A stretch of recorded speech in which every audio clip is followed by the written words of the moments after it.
Good evening.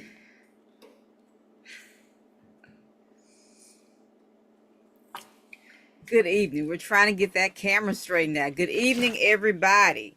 Good evening, National Baptist Convention, USA Incorporated. Welcome to this evening's NBCUSA Hope Health webinar, Temple Care Matters.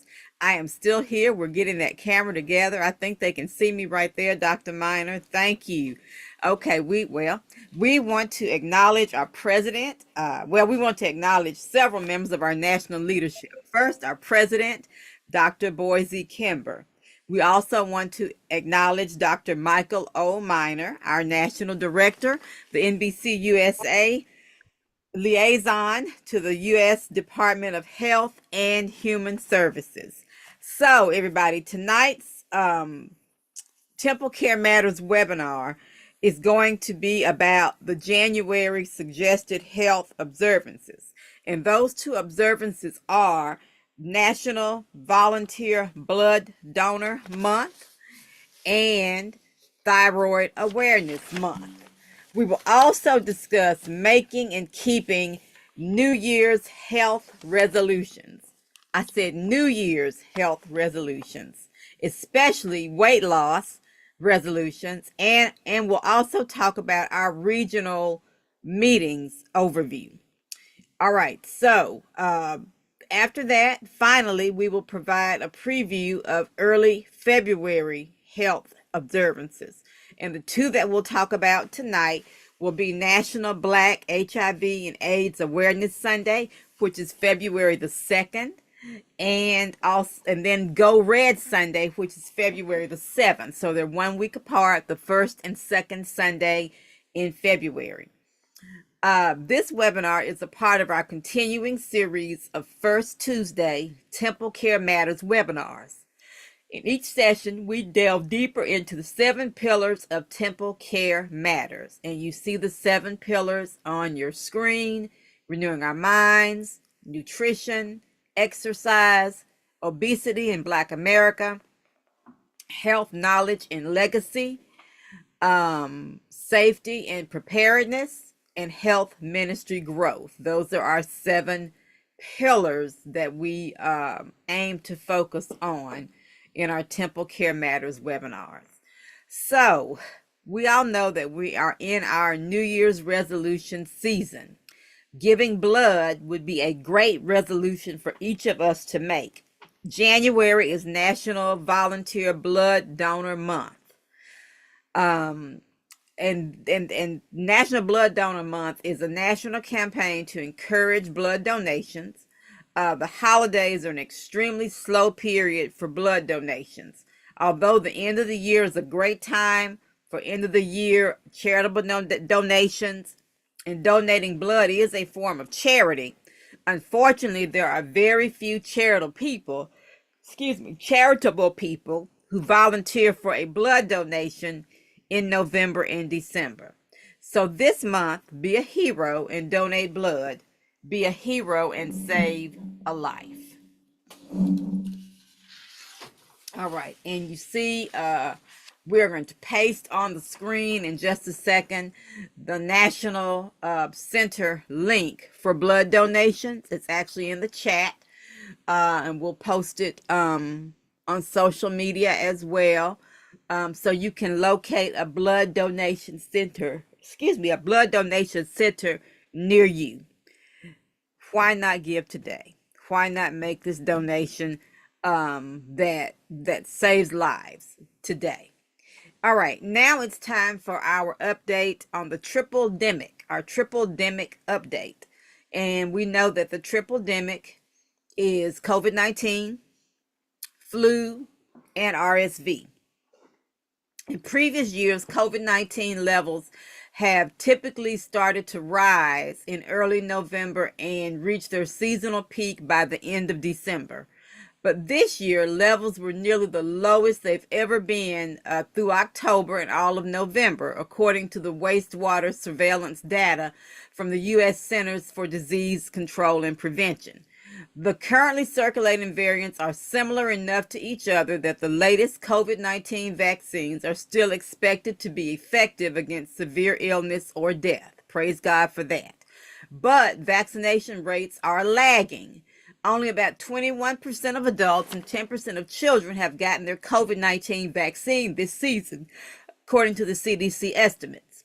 Overall, respiratory virus activity in the United States is high. Flu levels have been high and rising for a few weeks before COVID-19 levels started to rise, and RSV levels are increasing as well. There were about 6 respiratory virus hospitalizations for every 100,000 people in the U.S. during the third week of December, according to CDC data, and that's twice as many as as 1 month earlier. And outbreaks of some other contagious diseases are worse than they've been in more than a decade. Excuse me, one of those is the norovirus. Norovirus is a common and very, very contagious virus that causes gastrointestinal symptoms. Many of us know it as the stomach flu. There have been nearly 500 outbreaks reported since August, according to the CDC surveillance systems. Then that's a third more than this time last year. The whooping cough is another one that is on the rise some. It's also known as pertussis, and it is a very contagious respiratory illness. For many, the bacterial infection starts with similar symptoms to the common cold: a runny nose, sneezing, a low-grade fever, and a tickly cough. But a painful full body cough can develop after a week or two. These coughing fits can be so severe that they cause patients to vomit or break ribs, and they're often accompanied by a whooping sound as the person tries to catch their breath. Thus the name whooping cough, or as we say in the country, whooping cough. Although whooping cough can be serious for all ages, children younger than 1 are particularly sensitive because their immune systems are still developing. This is especially true for infants and young children who haven't had all of their recommended vaccinations. So, ladies and gentlemen, please be advised of all of these potential illnesses. All right, on November 1st, Open Enrollment 25 for the Affordable Care Act, or Obamacare, or marketplace coverage began.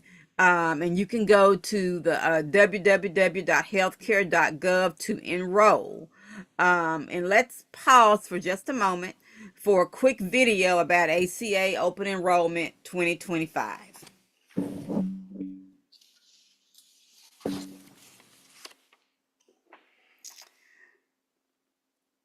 Mr. Producer, can you roll our video? Thank you.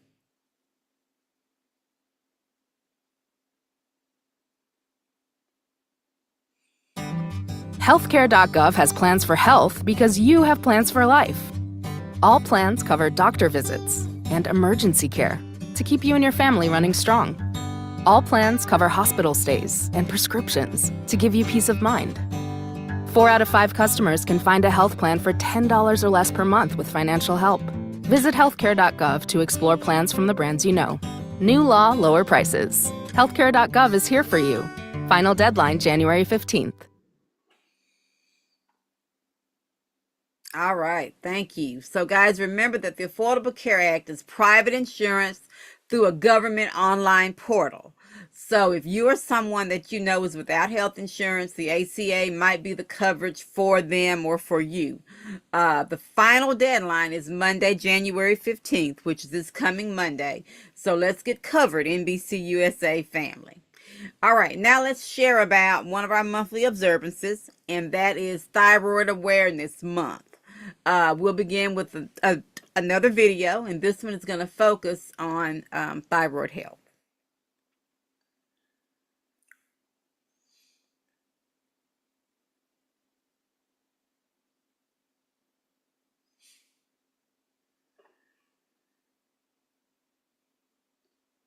States health officials.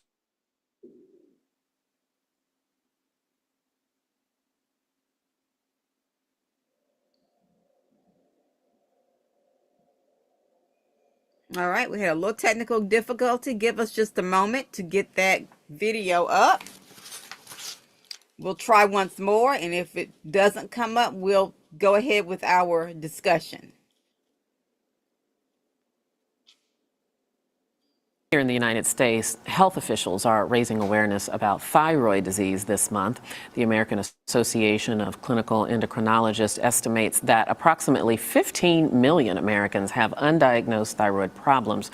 Dr. Marita Ting is an associate professor of otolaryngology who works with the Head and Neck Institute at Mount Sinai Health Systems, and she's joining us here at our New York studios. Dr. Ting, welcome to Arise America. Thanks for being here. Thank you so much for having me. You know, I think the thyroid is one of those small little organs, particularly in even the endocrine system, but it's one of those organs that nobody thinks about. It's not like the heart or the lungs, and probably doesn't hit anybody's radar until something does go wrong. Let's first of all talk about what is the thyroid and how does it function in the body? Sure. The thyroid gland is located in the center of the neck, below the Adam's apple and above the beginning of the collarbones.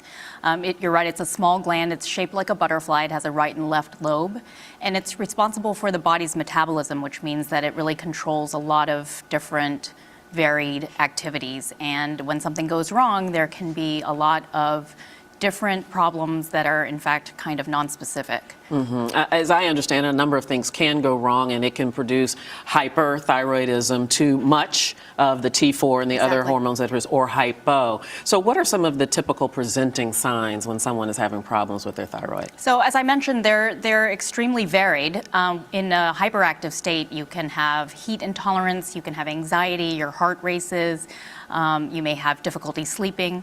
With hypothyroid, there may be unexplained weight gain or slow reflexes, even memory problems, and cold intolerance.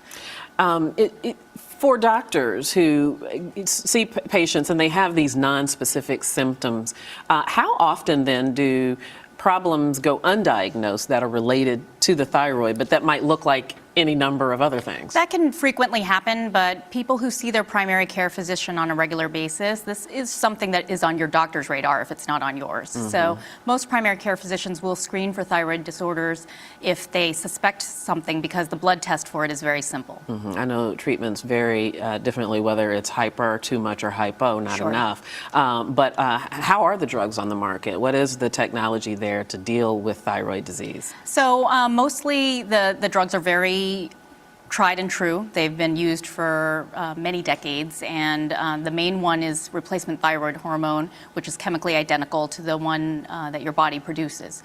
So this is one that's very commonly used and very well tolerated.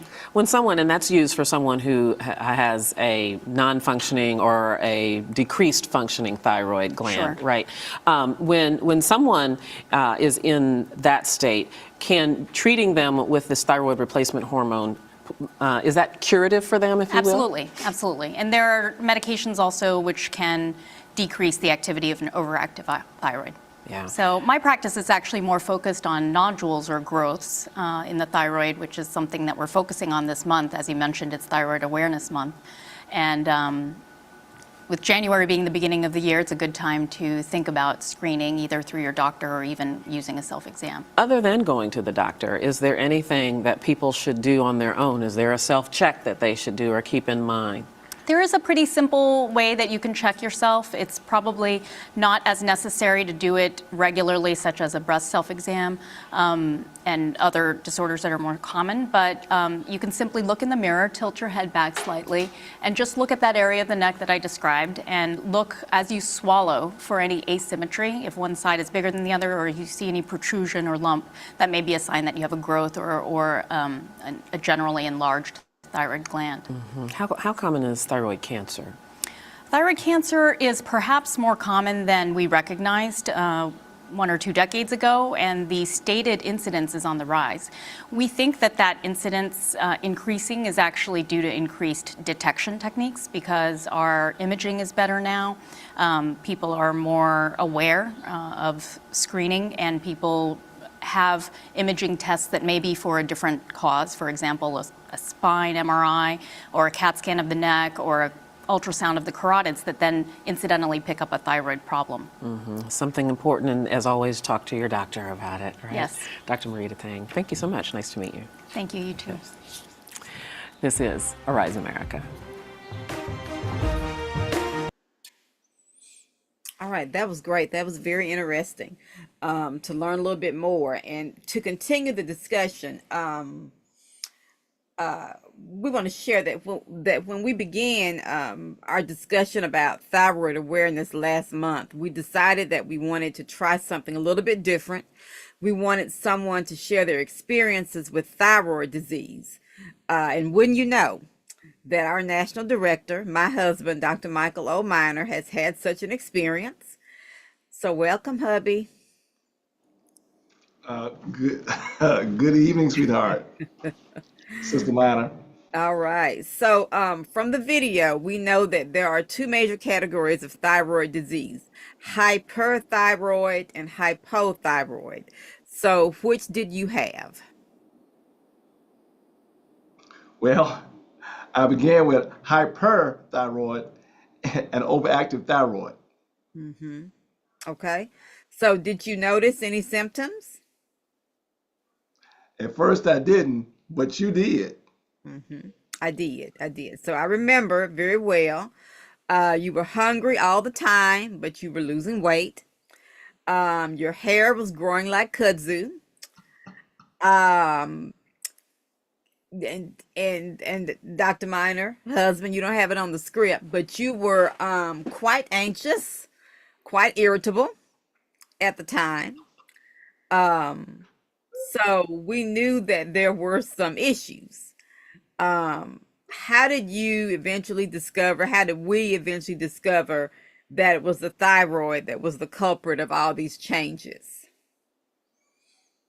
Well, after several visits to my primary care physician, she referred me to an endocrinologist. After a few tests, she determined I was suffering from hyperthyroidism. Hmm. Oh, and I forgot, you also had hot flashes during that time as well. I'm just remembering. It's all coming back to me now. So, so what was the suggested treatment? We want people to know we are saying this in jest because thankfully it all went well for him and we discovered what the problem was relatively quickly. But this is a condition that can become very serious. So that's why we're taking some time to not only bring a little bit of levity, but really, really talk about it. So share the suggested treatment, please. All right, well, she told me that they were literally going to kill my thyroid using radiation. They would then prescribe synthetic replacement thyroid hormone. They would try different dosages until they found the right dosage. I'll need to take the prescription every day for the rest of my life. And so, guess what happened? I went from hypothyroidism to hypothyroidism. Too much to too little thyroid hormone. Yep, I remember that well. I remember the day of your procedure. It actually was our 10th wedding anniversary. Gosh, it's been a long time ago. And you had to stay isolated from me for 48 hours after the radiation therapy. We had to be way down the hall from each other. So it's been 20 years. And in your opinion, as the patient, how have things worked out with you and your thyroid replacement hormone? Well, overall, things going well. I don't eat 4 meals a day anymore. However, I did have a couple episodes where my endocrinologist had to adjust my dosage. Um, and then they worked through that. And also, it was curious to me that my body doesn't respond well to the generic version of the prescription. Uh, like many black people, been battling with the insurance company because they only pay or cover the generic version. So I have to pay extra to get the brand name. So I wake up every morning and take my 2 pills, and I wait 30 minutes because I take it on an empty stomach. Then I eat my breakfast. There you go. Okay. Great information. Thank you. And I can testify, as his spouse, that he has responded well. So for any viewers that are maybe afraid to get their thyroid checked, or perhaps your doctor has suggested the radiation, don't even know if they still do that particular treatment, but if it is still available, I can attest to the fact that it went quite well for him. Um, and everything's fine. So let's pay attention to this particular health observance. Is there anything else you want to share about that? Well, yeah, I think it's vitally important for everyone to get checkups with their primary health professional. Just don't do that every now and then. Get a regular schedule of what's happening. Mhm. Um, and then when you experience some unusual health changes, you know your body, you know when things not quite right. Be upfront and let your health professional know. You know what they can do? They can refer to specialists if needed to determine the reason why and develop a course of action. It's very important that we take care of our bodies. We want to get one shot at this. Mhm. Absolutely. Great information. Thank you for sharing, Dr. Miner. We You're welcome, appreciate sweetheart. that information. All right, now we are going to move on to one of the other doctors on our call, Dr. Linda Carper. Everybody knows Dr. Carper, and you all, I hope, are noticing the emphasis that I am placing on her title. Let's all congratulate Dr. Carper. Let's congratulate Sister Linda Carper on becoming Dr. Carper. She has completed that doctoral degree, and we are so thankful to God uh, for Him allowing her to do this and for her being a part of our team. Congratulations, Sister Carper, Dr. Carper. All You, right, go ahead and open your mic, Dr. Carper. yes, ma'am. Yes, good to hear your voice, Doctor. Tell us, and this off script a little bit, tell us real quickly what your doctorate is in. Public health with a focus on community health education and promotion. Wonderful. Just what we do on this webinar with Hope and all the work that Hope does. That's Dr. Carper's focus area. So congratulations, ma'am. All right. Thank you. We're gonna let you share a little bit about our upcoming regional Hope meetings. Okay. Again, thank you. We are looking forward to our regional conferences. And our very first conference is actually through Pastor, can you hear me? Hmm. Pastor Richmond Johnson, who is our Far West Regional Coordinator. And if you will, we will make sure that you get an update on every regional conference, because even if you're not in that region, we welcome you to attend any of the regional conferences. So as you can see on the screen, we have our first one in the Far West region, and that will be in Far West region, Tacoma, Washington. Then we also have, of course, Southwest Region 2 in Shreveport, Louisiana. I'm the regional coordinator.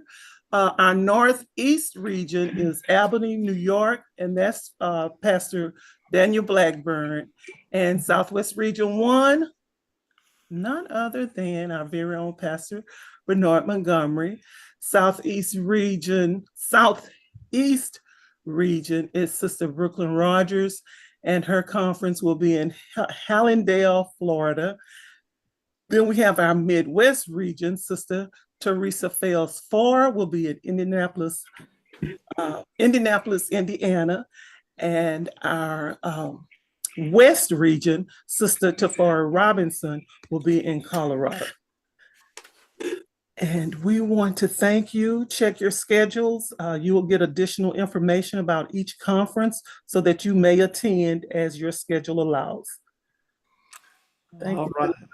Mr. Minor. Thank you, Sister Copper. Thanks for sharing, Dr. Copper. Let me get myself corrected, Dr. Copper. Uh, Thank you. I, I'll just share what my advisor told me when I received my doctorate. She said, whether somebody calls you doctor or not, you're still going to be one because you earned it. Again, Amen. congratulations. Thank you. Congratulations. You sure you didn't send 29.95? No, I'm just messing with you. Dr. Copper has a nice ring to it. Again, congratulations from our Hope team. All right. Thank you. Thank Uh, you. all right. Look, everybody, it's a brand new year. A brand new year. And we know that many of you all have made some New Year's resolutions. Yes, you have. We know that a number of them involved weight loss and or getting into better physical shape. Let's face facts. Keeping your New Year's resolutions is a difficult thing to do. Amen. Now, what we encourage each of you to do who are trying to be healthier is to take small, consistent steps in consultation with the health professional. Consistency is the key. Don't do a whole lot today and nothing until next year. Try to do a little bit every day, and you'll see the difference in the results. We are blessed now on our church campus. We have a dedicated exercise room. The person was working on putting new lights in, called it our gym. I was like, wow. I've been joking to ladies around the church that they were only going to be in the room for the first day of usage. I told them to take plenty of pictures. That'll be the only time they'll be there. But the ladies have told me they have a surprise for me. They're going to surprise me. They said they're going to sister up and keep it going throughout the year. So this time next year, we'll let you know how the ladies on the hill did. But we're certainly hopeful that they will do so.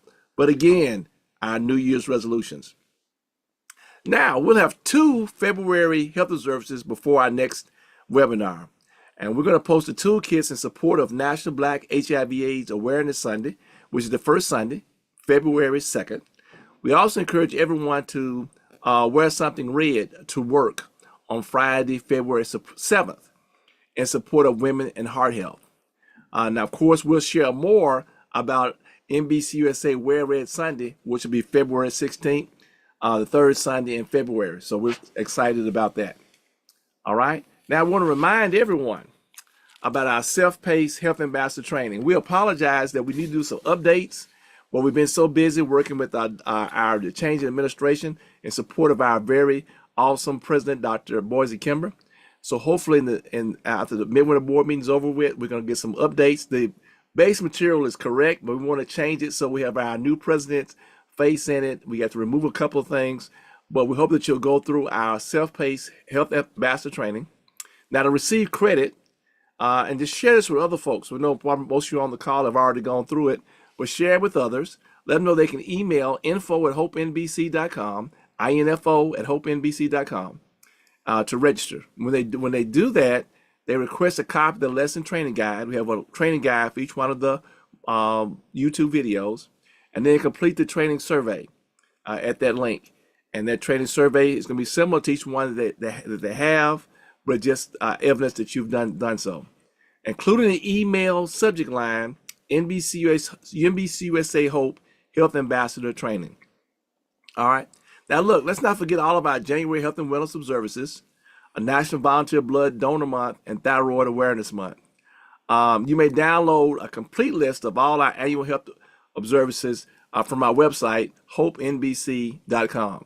And we do want to remind you all that we are undergoing some maintenance with our National Baptist webpage. So in the meantime, you can go to NBCUSAinc.org, NBCUSAinc.org for our National Baptist page. Okay? You'll find additional information on our whole page. Now, upcoming events, you know what's happening next week? Next week is our member board meeting in Birmingham, Alabama, January 13th through 17th. We're praying for safe travels down there. There'll be a little tricky weather to just before, but we're praying God's grace as we prepare to go down to Birmingham. We'll install our new convention president, and Dr. Boise Kimber, and we'll also have our NBCUSA Hope booth there as well. Okay. Whew. We've covered much this evening, but the best part is coming now. I want to hear from you. It's time for our Q&A period. You may type in the chat or raise your virtual hand. For those watching on social media, we'll do our best to capture your questions. Okay. Wow. Somebody I don't know if it's a question or comment, was saying it must have been some 10th wedding anniversary where we did something afterwards. We knew that we couldn't be together during that 48-hour period. And then some were wondering, why did I choose it on our wedding anniversary? Well, it turns out the way they had it scheduled, that was the only day they could get it done. Otherwise, it was going to be like a month or so later. And because of me eating the system out of the house at home, I thought it best to go ahead and get it out the way. But it was interesting when our anniversary came. I was just waving at her and everything, but that was very interesting. All right, let's see what else do we have here for our Q&A. Okay, yes. So wondering how I ended up with both hyper and hypothyroidism. Well, hyper is too much. As I said before, that's what I started with. But think about it. Once they basically killed my thyroid gland, I wasn't having any thyroid at all. So I went from having too much to too little.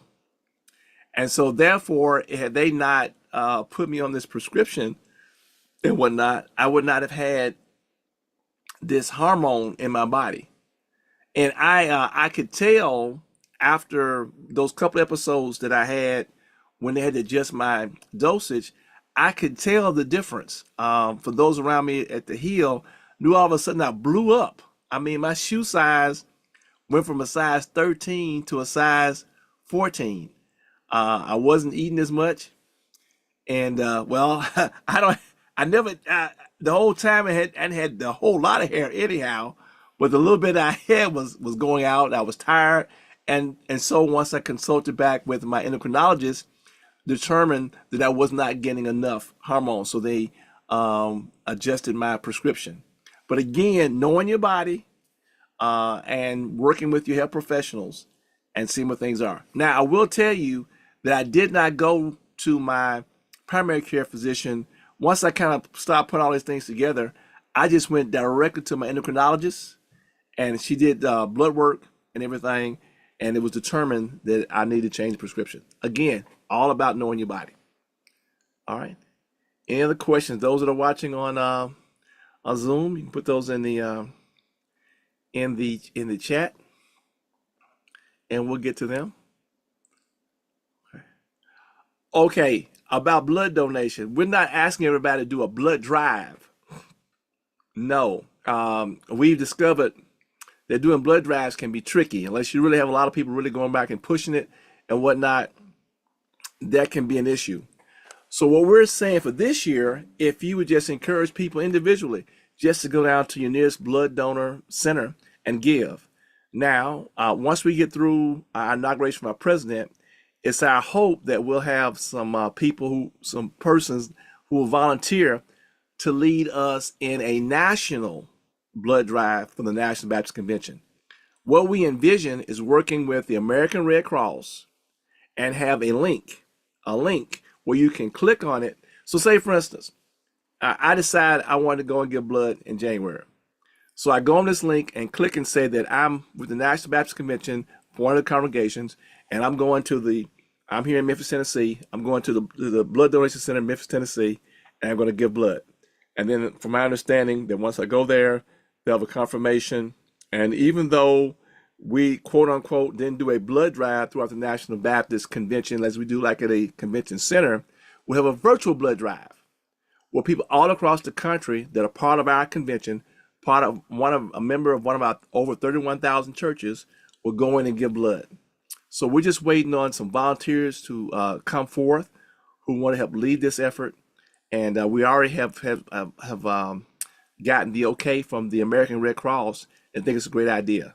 So the hope for idea is that won't see us doing a blood drive at one of our annual meetings again, but we'll use January as a way for people to come in and to give blood. And of course, those that are watching us this evening, if you're interested in volunteering to help co-chair that, you can email us at info@hopenbc.com. Okay, the toolkits. I know the toolkit is not up yet. Okay, as for the toolkit for National Black HIV/AIDS Sunday. We had our team meeting last evening. We're working on it hopefully in the next 10 days. we'll have it posted. We've heard from you all. You love the toolkits that we post. Good information on it. Inserts for the worship guide. Even have some time to time. Have some sermon starters for your pastor. So it is our hope that we're working. We have some information. It's a little bit dated. Sister Bettina Campbell leads us in this area, and we spoke last night. And she's going to take what we have, and she's working with some others, so that you will have a fully updated toolkit. And we may or may not, we may be good to go, but we may or may not tweak the toolkit for Wear Red Sunday, the third Sunday in February. Okay. All right. Okay, I'm going to go through all the other questions we have. Any questions from anybody that's online? Okay. Okay. Duke, you have any others that you see from the back side here before we're not going to belabor the point? I'm not seeing any. Okay. All right. I guess it's the first year. Everybody's still lining things up, but the question y'all did have, and hopefully you appreciate the approach we took. It was a two-for. We know that a lot of the people we normally would ask, they're just getting back from holiday, the professionals in the field, and we thought we'd keep things in the house. It just turns out that thyroid was something to deal with. And I still have a little bit of a mark right there where they did the treatment. And what was so interesting is that I knew the person who was doing the treatment, the friend of the family, and so that made it even the better. No pain. We went through no process, nothing else, and it made me much better. Sister Myra was definitely glad because it had me going through being a different person. All right. All right. Well, thanks for your thoughtful questions and comments, and including those of people watching us virtually. You all never cease to amaze me with the quality of the questions and comments that you all have. Now, we have a great agenda. We'll be back next month, February 4th, first Tuesday. We're going to talk about the American Heart Association, American Heart Month. We're going to talk about, we'll make a mention of the National Black HIV/AIDS Day, which is February 7th. We'll get pumped up for Wear Red Sunday. All those pictures from last year were so awesome. You ladies never amaze me, the different type of red outfits you have on, and the men in the red ties. And of course, March 3rd will be American Kidney Fund Kidney Sunday. Now, you may join us on the web and social media. Of course, our webpage, we tell you again, hopenbc.com. That's rocking and rolling. Our Twitter feed at Hope_NBCUSA. We're on YouTube, NBCUSA Hope. And we are going to be working on upgrading our YouTube page. We just waiting to get some things done. And on our admin side, and we'll announce when we have that all together. And then if you want to enroll in our health ministry training, whether in person or self-paced, you can email info@hopenbc.com, or you can call 901-603-0762, 901-603-0762. Now, we would appreciate your feedback, y'all. Would you kindly complete our webinar survey? We paste the link in the chat. And the NBCS online webinar survey. If you go and do that, we appreciate it. The biggest room there is the room for improvement. We appreciate the tireless work of our entire NBCS Hope team. Yours truly, Michael O'Miner, Dr. Desi Levy, our host tonight, Sister Lottie Miner, Sister Nettie Johnson, Pastor Dexter Moraney, Sister Ellen McKnight Hill, Dr. Felisa Washington, Minister Geraldine Moore, Sister Loretta Miller, Dr. Lavora Williams, Sister Bettina Campbell, Dr. Marion Talley, and the person holding down on that technology, soon to be big time graduate from the University of Mississippi, Brother Thomas Duke Robinson. Our 7 regional coordinators who do a tireless job holding down each one of our 7 regions. Pastor Daniel Blackburn in the Northeast, Sister Brooklyn Rogers in the Southeast, Pastor Bernard Montgomery, Southwest 1, Dr. Linda Copper, Southwest 2, Teresa Fells Farr, the Midwest, Sister Tafara, she always told me to call, I didn't say it right, I'm supposed to just say Teresa. Teresa, the Midwest, Sister Tafara Robinson in the West, Pastor Richmond Johnson, the Far West. And if you want to connect with your regional coordinator, you can email at info@hopenbc.com. Now, we know that some of you all may have additional questions or comments, so we'll formally close this evening's webinar in just a moment. For those joining us via Zoom, we'll then open up the mics for additional session feedback. We'll see you all. Hopefully, we'll see you all next week in Birmingham for Midwinter board meeting. And for everybody else, we'll see you Tuesday, February 4, 2025, for our next TempleCare Matters webinar. Finally, we acknowledge our president, Dr. Boise Kimber. He reminds us that that we are the convention where everyone thrives. This is a production of the National Baptist Convention USA Incorporated, the nation's largest Black denomination. God bless you and God keep you is our prayer.